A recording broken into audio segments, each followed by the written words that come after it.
నమస్తే, welcome to Leo news. Mothers day సందర్భంగా జగన్మోహన్ రెడ్డి గారు చేసినటువంటి ట్వీట్ ఆసక్తికరంగా మారింది. మొదట రాష్ట్రంలోని తల్లులందరికీ మాతృదినోత్సవ శుభాకాంక్షలు చెబుతూనే చివర్లో ఒక మొక్కుబడిగా హ్యాపీ మదర్స్ డే అమ్మ అంటూ ఆయన ట్వీట్ చేయడం జరిగింది. ఈ నేపథ్యంలో మరి రాష్ట్ర ప్రజలందరూ కూడా ఒక పక్క ఎన్సీఎల్టీలో తల్లిపైన కేసేసి మరో పక్క ఇట్లా శుభాకాంక్షలు చెప్పడంపై ఆసక్తికరంగా మాట్లాడుకుంటూ ఉన్నారు. ముఖ్యంగా చూసుకున్నట్టయితే మొన్న మధ్య విజయమ్మ గారి బర్త్డే నేపథ్యంలో కూడా జగన్మోహన్ రెడ్డి గారు ఎటువంటి శుభాకాంక్షలు తెలపని నేపథ్యంలో ఇప్పుడు ఆయన చేసిన ట్వీట్ని ఏ విధంగా చూడొచ్చు అన్న విషయాన్ని తెలుసుకుందాం. మనతో పాటు ఉన్నారు సీనియర్ జర్నలిస్ట్ డివి శ్రీనివాస్ గారు. నమస్కారం సార్. నమస్తే సార్. జగన్మోహన్ రెడ్డి గారు మదర్స్ డే సందర్భంగా ఒక ట్వీట్ చేశారండి. ఆ ట్వీట్లో రాష్ట్ర ప్రజలందరికీ శుభాకాంక్షలు చెప్తూ కొంత మ్యాటర్ని ఆయన ఇవ్వడం జరిగింది. కానీ లాస్ట్లో మాత్రం జస్ట్ సింపుల్గా హ్యాపీ మదర్స్ డే అమ్మ అని చెప్పి ఆయన అన్నారు. సో ఇది చూసిన వాళ్ళందరికీ కూడా అంటే మొక్కుబడిగా పెట్టినట్టు అనిపిస్తూ ఉంది. సో మీ ఉద్దేశం ఏంటి సార్? మీరేం చెప్తారు? నేనేమనుకున్నానంటే అతను ఆ కేసు ఉపసంహరించుకుని ఎన్సీఎల్టీలో హ్యాపీ మదర్స్ డే అని చెప్పాడేమనుకున్నా. అంటే నిజంగా ఎన్సీఎల్టీలో కేసు కనుక జగన్మోహన్ రెడ్డి ఉపసంహరించుకుంటే అది హ్యాపీ మదర్స్ డే. తల్లిపైన కోర్టులో కేసు వేసి హ్యాపీ మదర్స్ డే అంటే నువ్వు నీ తల్లిని హ్యాపీగా ఉంచకుండా ఇంకా మాతృదినోత్సవ శుభాకాంక్షలు ఎవరికి చెప్తావని. అంటే ఇవాళ సొంత ఇంట్లో అమ్మని సంతోషంగా ఉంచనే కొడుకు దేశంలో అమ్మలందరికీ శుభాకాంక్షలు చెప్తాడా? ఎట్లా చూడాలి దీన్ని? ఎలా ఉండాలి? ఇప్పుడు విజయమ్మ ఇవాళ ఎన్సీఎల్టీలో నిన్న కూడా మనం చూసామా వాదనలు. ఏది ఆమె పైనే సర్టిఫికెట్లు మాయం చేశారు, షేర్ల సర్టిఫికెట్లు ఆమె దగ్గర లేవు అంటాడు. ఇప్పుడు నా కొడుకు దగ్గర సర్టిఫికెట్లు ఉంటే నా దగ్గర ఉన్నట్టే కదా అంటది ఆమె. ఇప్పుడు తను ఏమన్నారంటే అసలు ఇది ఒక కుటుంబ ఒప్పందం, దీంట్లో మీ ఎన్సీఎల్టీ కోర్టుకి ఏంటి సంబంధం అని అడిగారు. అసలు మరో మాట కూడా అన్నారు, ఇది ఒకవేళ ఆస్తుల వివాదంగా దీన్ని చూస్తే సివిల్ కోర్టు ఉంది కదా, సివిల్ కోర్టును వదిలేసి ఎన్సీఎల్టీ కోర్టులో కేసు వేయడం ఏంటి అని అడిగారు. అలాగే చెల్లిపైన ప్రేమ తగ్గిపోయిందని అని అన్నారు, కానీ తల్లిపైన ప్రేమ తగ్గిపోయిందని అనలేదు కదా. నాకు ఇచ్చిన దాంతో మరి ఇప్పుడు ఎందుకు? అంటే తల్లిపైన ప్రేమ తగ్గలేదు, తల్లిపైన ప్రేమ తగ్గలేదు కాబట్టి ట్వీట్ చేశాడు హ్యాపీ మదర్స్ డే అని. ఇవాళ జగన్మోహన్ రెడ్డి ఇక మాట్లాడితే చెడిపోయిన రాజకీయాలు అంటాడు. ఈ చెడిపోయిన రాజకీయాలను ఉద్ధరించడానికే నేను రాజకీయాల్లోకి వచ్చానంటాడు, విలువలు అంటాడు, విశ్వసనీయత అంటాడు. అసలు ఇవాళ ఒక నవ్వుల పాలవుతున్న పరిస్థితి. ఇప్పుడు మనం చూసాం, అసలు ఆ ట్వీట్ పెట్టకుండా ఉంటే పరువు దక్కేది.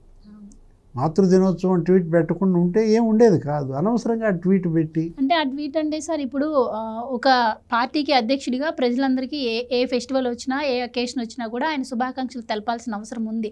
సో అందరికీ చెప్పి వాళ్ళ మదర్కి చెప్పకపోతే అది ఒక పెద్ద ఇష్యూ అవుతుంది. అండ్ నిజంగా మీరన్నట్టు తల్లి మీద ప్రేమ ఉంది కాబట్టి ట్వీట్ పెట్టారు అన్నారు కాబట్టి, అంత ప్రేమ ఉన్నప్పుడు ఆవిడ పుట్టినరోజు నాడు కూడా మరి శుభాకాంక్షలు ఆయన చెప్పలేదు. ఎలా చూడొచ్చు అంటారు? అంటే ఇప్పుడు మొన్న పుట్టినరోజు నాడు శుభాకాంక్షలు చెప్పలేదు, ఇప్పుడు ఈరోజు ట్వీట్లో ఏమన్నా ట్యాగ్ చేశాడా అమ్మ ఫోటో? అదే అమ్మ అతనికి ముద్దు పెట్టే ఫోటో మనం చూసాం. అసలు వీళ్ళిద్దరూ ఎక్కడ కలిసిన, ఏ వేదిక మీద కలిసినా మొన్న కూడా చూసాం. ఎక్కడ వైవి సుబ్బారెడ్డి తల్లి చనిపోయిన సందర్భంగా పరామర్శ, తల్లి కొడుకు ఎదురైనప్పుడు అసలు ఆమె ముద్దు పెట్టకుండా వదలదు కొడుకుని, అంత ప్రేమ కొడుకు అంటే. అంటే భయపడుతూ ముద్దు పెట్టుద్దా, ప్రేమతో ముద్దు పెట్టుద్దా? ఇవాళ కొడుకు కొడుకే కదా. అట్లాంటిది ఇప్పుడు గిఫ్ట్ డీడ్ ఇచ్చానన్నావు, నువ్వు ఇచ్చిన గిఫ్ట్ డీడ్ నువ్వు ఎలా రద్దు చేసుకుంటావు? ఇప్పుడు వీళ్ళిద్దరూ అసలు కంపెనీ డైరెక్టర్లుగా రాజీనామా చేశారు. ఎవరు? జగన్మోహన్ రెడ్డి, భారతి మేడం. మీరు డైరెక్టర్లుగా రాజీనామా చేసిన తర్వాత ఆ కంపెనీ వ్యవహారాలతో మీకేంటి సంబంధం? అదేమంటే తల్లిని బలి చేస్తోంది అంటాడు, చెల్లి చేతిలో తల్లి పావు అయింది అంటాడు. ఆమె అప్పట్లో ఒక బహిరంగ లేఖ రాశారు, నీకు గుర్తుండే ఉంటుంది, విజయమ్మ బహిరంగ లేఖ. ఏమని? ఏసయ్యే సమాధానకర్త, వాళ్ళ వివాదం అన్నా చెల్లెళ్ళ మధ్య వివాదం, అది వాళ్ళిద్దరు పరిష్కరించుకుంటారు, మీ అందరికీ ఎందుకంటూ ఆమె ఏంటి అటు వైవి సుబ్బారెడ్డిని కడిగేసింది, సాయిరెడ్డిని కూడా కడిగేసింది. వాళ్ళిద్దరూ ప్రెస్ మీట్ పెట్టి ఏమని చెప్పారు? అసలు మొత్తం ఆస్తులన్నీ జగన్మోహన్ రెడ్డియే, షర్మిలకు ఆస్తులు ఎప్పుడో రాజశేఖర రెడ్డి బతికుండగానే పంపిణీ చేసేసాడని షర్మిల ఆస్తుల లిస్ట్ అంతా చదివారు. ఆ లేఖలో ఆమె ఒకటే అడిగింది, తన భర్త బతికుండగా రాజశేఖర్ రెడ్డి అటు కొడుకు పేరు మీద ఆస్తులు కొన్నాడు, ఇటు కూతురు పేరు మీద ఆస్తులు కొన్నాడు. అసలు మేము ఆస్తులు సంపాదించటం ఇట్లా ఇద్దరి పేర్ల మీద పెట్టుకుంటూ వచ్చాం. షర్మిల పేరు మీద ఆస్తులు చదివినాడు, మరి జగన్మోహన్ రెడ్డి పేరు మీద ఆస్తులు ఎందుకు చదవలేదని అడిగింది. ఎవరిని? ఆ రోజు MOU మీద సంతకం పెట్టింది బంధువుగా వైవి సుబ్బారెడ్డి. అసలు ఈ మొత్తానికి ఆడిటరు, అతనికి అన్నీ తెలుసు. ఎవరికి? సాయి రెడ్డికి. అంటూ వాళ్ళిద్దరినీ కడిగేసింది. ఇవాళ ఏంటి, ఆమెకి ఇద్దరు 2 కళ్ళు. ఇప్పుడు తను ఒక మాట అన్నారు, ఏమని? ఒక బిడ్డ ఇంకో బిడ్డకు అన్యాయం చేస్తున్నప్పుడు అన్యాయానికి గురైన బిడ్డ పక్షాన ఉండటం తల్లిగా నా ధర్మం అని. ఇవాళ అన్యాయం చేస్తున్న బిడ్డ ఎవరు? అన్యాయానికి గురైన బిడ్డ ఎవరు? షర్మిల. షర్మిలకి తను ఎందుకు ఇవాళ మద్దతుగా ఉన్నాననే తల్లి చెప్తుంటే, తల్లే చెప్తోంది అసలు పంపకాలు కాలేదని. ఇప్పుడు రాజశేఖర్ రెడ్డి ఆజ్ఞ అని చెప్పింది. ఏమని? 4 చిన్న బిడ్డలకి సమానంగా ఆస్తులు పంచాలి. రాజశేఖర్ ఇదే జగన్మోహన్ రెడ్డి 2 కూతుళ్ళకి ఎంతో, మరి షర్మిల 2 కూతుళ్ళకి అంతే భాగం ఇవ్వాలి. ఇప్పుడు స్పష్టంగా చెప్పిందన్నమాట. ఏంటి ఇప్పుడు ఇవాళ జప్తులో MOUలో ఉన్నటువంటి సరస్వతి షీట్స్ 100% షర్మిలకి ఇవ్వాలి. MOUలో లేనటువంటి యలహంక ప్యాలెస్ 100% షర్మిలకి ఇవ్వాలి. ఇలా రాసుకున్నారు ఎవరెవరికి ఏమేమి ఇవ్వాలి అని. MOU చేసుకున్నారు. నువ్వు సంతకం పెట్టావు, నువ్వే నీ దస్తూరితో రాసి ఇచ్చావంట. ఇవాళ నువ్వేంటి, ప్రేమ కరిగిపోయిందంటావా? కరగటం ఏంటమ్మా చెల్లి మీద ప్రేమ? అదేమన్నా నెయ్య, అదేమన్నా వెన్నపూస కరిగిపోవటానికి? ఐస్ క్రీమా కరిగిపోవటానికి? చెల్లిపై నాకు విరక్తి పుట్టిందంటావు.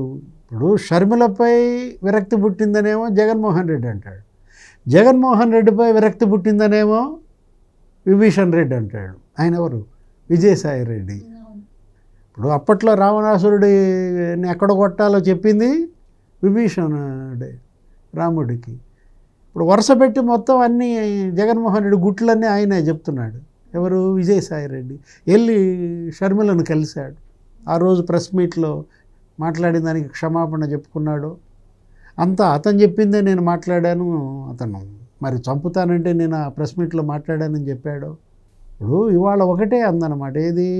బిడ్డలు ఉన్నారు నీకు కూడా, ఆ బిడ్డల మీద ప్రమాణం చేసి చెప్పమని షర్మిల.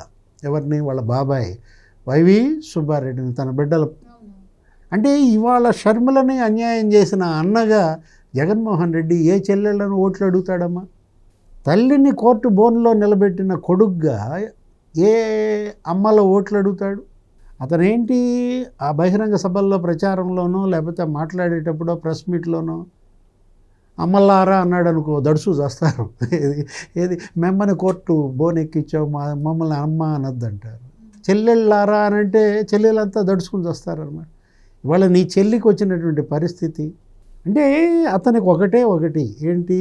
ఆస్తులు, అధికారం. 2 కళ్ళు జగన్మోహన్ రెడ్డి. ఇప్పుడు అధికారం పోయింది కాబట్టి ఆస్తులు వదులుకోకూడదనా? ఈ ఆస్తులు ఉంటే మళ్ళీ అధికారం కైవసం చేసుకోవచ్చనా? వాళ్ళు జగన్మోహన్ రెడ్డి ఏంటంటే ఈ విధమైనటువంటి ప్రవర్తన ద్వారా ఎవరికి మార్గదర్శి? ఇప్పుడు ఒక నాయకుడు అనేవాడు, ఒక ప్రజా జీవితంలో ఉన్నవాడు, ఒక రాజకీయ పార్టీ అధ్యక్షుడిగా ఉన్నవాడు ఆ కార్యకర్తలకు, ఆ నాయకులకు ఆదర్శంగా ఉండాలి కదా. అంటే ఇతనేం సందేశం ఇస్తున్నాడు? మొత్తం వైసీపీ శ్రేణులు, కార్యకర్తలంతా వాళ్ళ అమ్మల మీద కేసులు వేయటమా? వైసీపీ నాయకులంతా మెమ్మ మీద కూడా కేసు వేయండి అనే ఒక సందేశం ఇస్తున్నాడా? నిజంగా జగన్మోహన్ రెడ్డి తప్పు తెలుసుకుని మా అమ్మ మీద కేసు ఉపసంహరిస్తున్నాను, ఇదే మదర్స్ డే గిఫ్ట్ మా అమ్మకి అంటే అందరూ ప్రజలు హర్షించేవాళ్ళు. ఇవాళ దోషిగా జగన్మోహన్ రెడ్డి, అటు కుటుంబంలో దోషిగా, ఇటు పార్టీలో దోషిగా, ఇవాళ ప్రజల్లో దోషిగా అతను ఉండి పరపతినే కోల్పోయాడు.